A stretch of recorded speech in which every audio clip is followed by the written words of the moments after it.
Welcome to the History of North America. I'm Mark Vinette.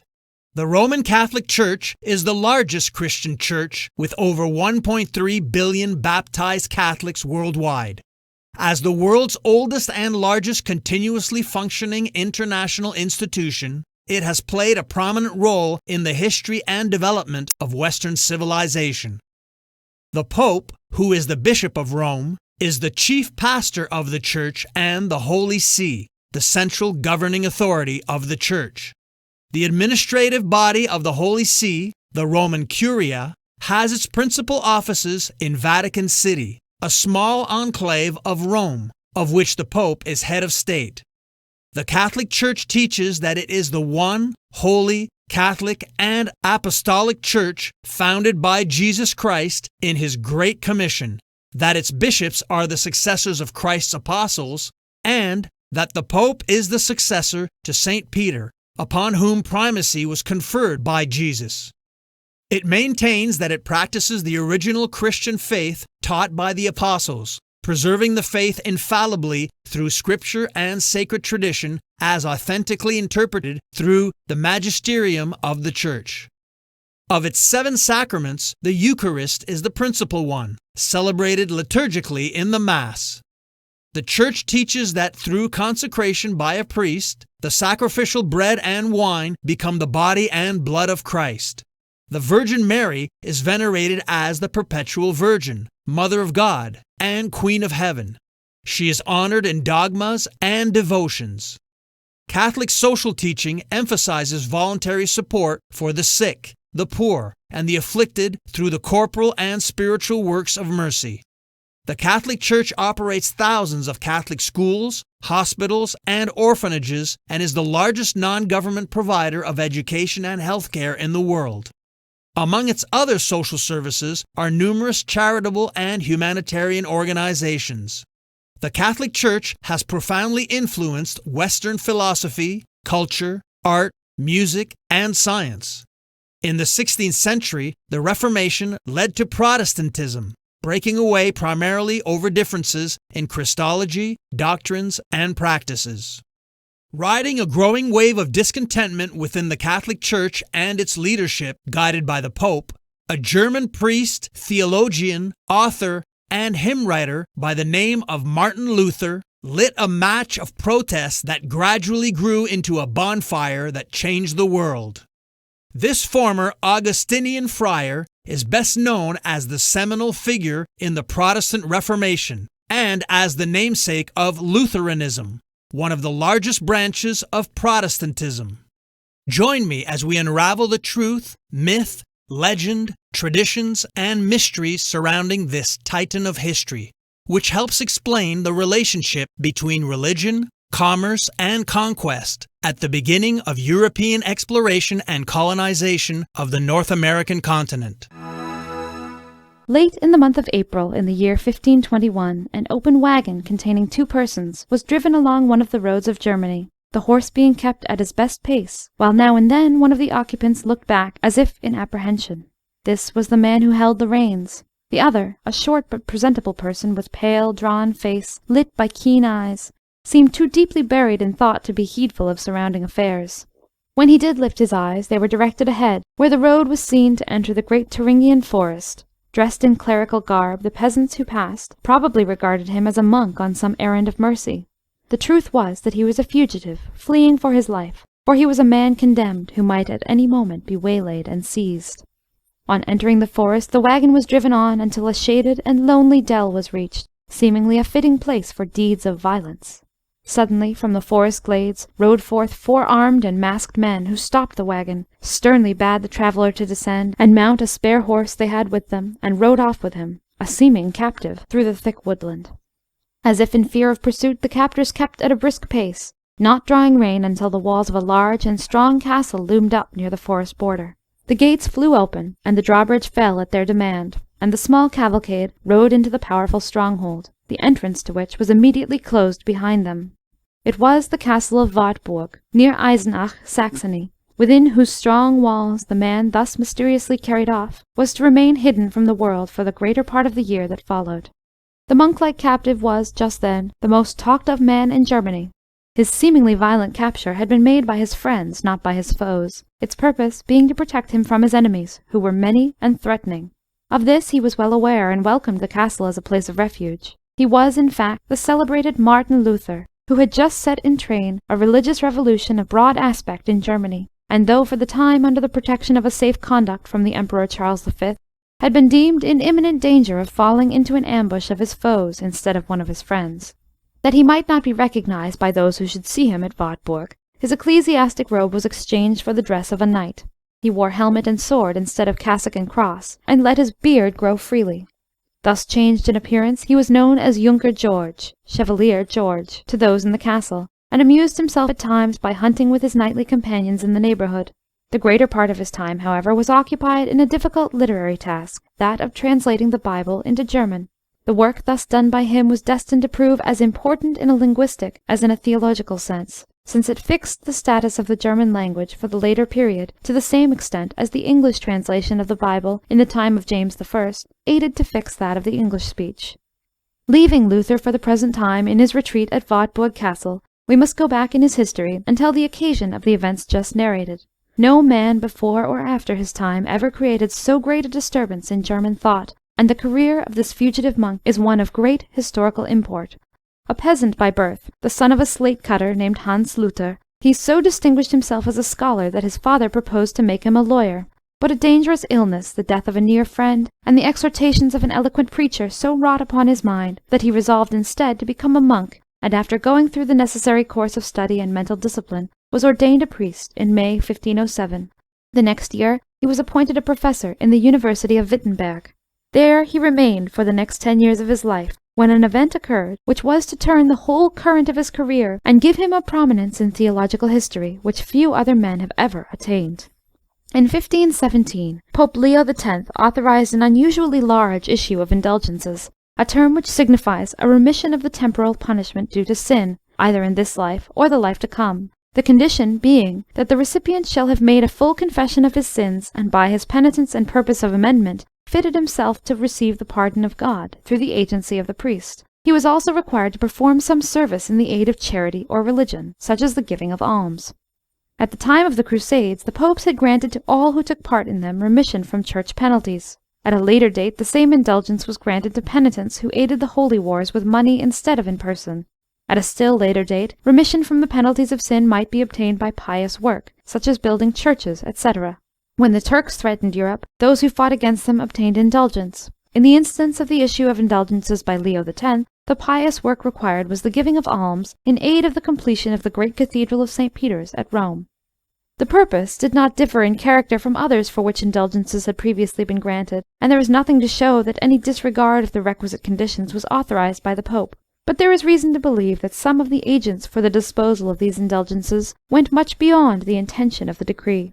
This was especially the case in the instance of a Dominican monk named Tetzel, who was charged with openly asserting what few or no other Catholics appear to have ever claimed, that the indulgences not only released the purchasers from the necessity of penance, but absolved them from all consequences of sin in this world or the next.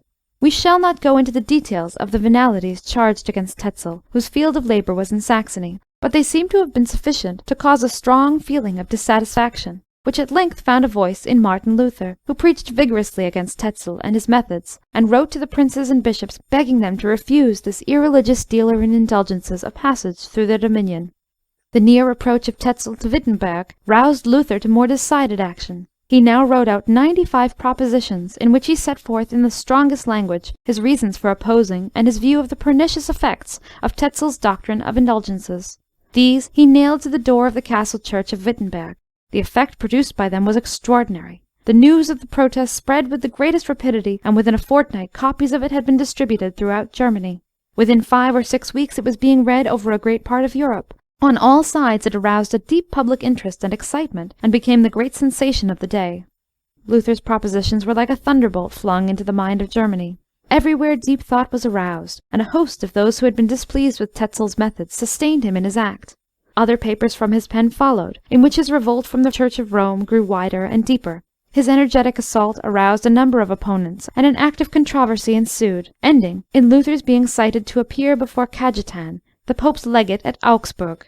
From this meeting no definite result came. After a heated argument, Cajetan ended the controversy with the following words: "I can dispute no longer with this beast. It has 2 wicked eyes and marvellous thoughts in its head." Luther's view of the matter was much less complimentary. He said of the legate, "He knows no more about the word than a donkey knows of harp playing." In the next year, 1519, a discussion took place at Leipzig between Luther on the one hand, aided by his friends Melanchthon and Karlstadt, and a zealous and talented ecclesiastic, Dr. Eck, on the other. Eck was a vigorous debater, in person, in voice, and in opinion. But as Luther was not to be silenced by his argument, he ended by calling him a Gentile and a publican, and wending his way to Born, where he expressed his opinion of the new movement, and demanded that the heretic should be made to feel the heavy hand of church discipline. Back he came soon to Germany, bearing a bull from the Pope, in which were extracts from Luther's writings stated to be heretical, and which must be publicly retracted within 60 days under threat of excommunication. This the ardent agent tried to distribute throughout Germany, but to his surprise he found that Germany was in no humour to receive it. Most of the magistrates forbade it to be made public. Where it was posted upon the walls of any town, the people immediately tore it down. In truth, Luther's heresy had with extraordinary rapidity become the heresy of Germany, and he found himself with a nation at his back, a nation that admired his courage and supported his opinions. His most decisive step was taken on the 10th of December, 1520. On that day the faculty and students of the University of Wittenberg, convoked by him, met at the Elster gate of the town. Here a funeral pile was built up by the students. One of the magistrates set fire to it, and Luther, amid approving shouts from the multitude, flung into the flames the Pope's bull, and with it the canonical law and the writings of Dr. Eck. In this act he decisively broke loose from and defied the Church of Rome, sustained in his radical step of revolt apparently by all Wittenberg, and by a large body of converts to his views throughout Germany. The bold reformer found friends not only among the lowly, but among the powerful. The Elector of Saxony was on his side, and openly accused the Pope of acting the unjust judge by listening to one side and not the other, and of needlessly agitating the people by his bull. Ulrich von Hutten, a favourite popular leader, was one of the zealous proselytes of the new doctrines. Franz von Sichingen, a knight of celebrity, was another who offered Luther shelter if necessary in his castles. And now came a turning point in Luther's career, the most dangerous crisis he was to reach, and the one that needed the utmost courage and most inflexible resolution to pass it in safety. It was that which has become famous as the Diet of Worms. Germany had gained a new emperor, Charles V., under whose sceptre the empire of Charlemagne was in great part restored, for his dominions included Germany, Spain, and the Netherlands. This young monarch left Spain for Germany in 1521, and was no sooner there than he called a great diet to meet at Worms, that the affairs of the empire might be regulated, and that in particular this religious controversy, which was troubling the public mind, should be settled. Thither came the princes and potentates of the realm, thither great dignitaries of the Church, among them the Pope's legate, Cardinal Alexander, who was commissioned to demand that the emperor and the princes should call Luther to a strict account, and employ against him the temporal power. But to the cardinal's astonishment he found that the people of Germany had largely seceded from the papal authority. Everywhere he met with writings, songs, and pictures in which the Holy Father was treated with contempt and mockery. Even himself as the Pope's representative was greeted with derision, and his life at times was endangered, despite the fact that he came in the suite of the emperor. The Diet assembled. The cardinal, as instructed, demanded that severe measures should be taken against the arch-heretic. The Elector of Saxony, on the contrary, insisted that Luther should be heard in his own defence. The emperor and the princes agreed with him, silencing the cardinal's declaration that the Diet had no right or power to question the decision of the Pope, and inviting Luther to appear before the imperial assembly at Worms, the emperor granting him a safe conduct. Possibly Charles thought that the insignificant monk would fear to come before that august body, and the matter thus die out. Luther's friends strongly advised him not to go. They had the experience of John Huss to offer as argument. But Luther was not the man to be stopped by dread of dignitaries or fear of penalties. He immediately set out from Wittenberg for Worms, saying to his protesting friends, "Though there were as many devils in the city as there are tiles on the roofs, still I would go." His journey was an ovation. The people flocked by thousands to greet and applaud him. On his arrival at Worms 2,000 people gathered and accompanied him to his lodgings. When, on the next day, April 18th, 1521, the Grand Marshal of the Empire conducted him to the Diet, he was obliged to lead him across gardens and through byways, to avoid the throng that filled the streets of the town. When entering the hall, he was clapped on the shoulder by a famous knight and general of the Empire, Georg von Frundsberg, who said, "Monk, Monk, thou art in a strait the like of which myself and many leaders in the most desperate battles have never known. But if thy thoughts are just, and thou art sure of thy cause, go on in God's name, and be of good cheer, he will not forsake thee. Luther was not an imposing figure as he stood before the proud assembly in the imperial hall. He had just recovered from a severe fever, and was pale and emaciated, and standing there, unsupported by a single friend, before that great assembly, his feelings were strongly excited. The emperor remarked to his neighbour, "This man would never succeed in making a heretic of me." But though Luther's body was weak, his mind was strong. His air quickly became calm and dignified. He was commanded to retract the charges he had made against the Church. In reply, he acknowledged that the writings produced were his own, and declared that he was not ready to retract them, but said that, if they can convince me from the Holy Scriptures that I am in error, I am ready with my own hands to cast the whole of my writings into the flames. The Chancellor replied that what he demanded was retraction, not dispute. This Luther refused to give. The Emperor insisted on a simple recantation, which Luther declared he could not make.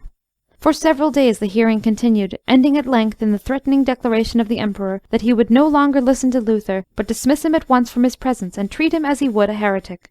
There was danger in this, the greatest danger. The Emperor's word had been given, it is true, but an Emperor had broken his word with John Huss, and his successor might with Martin Luther.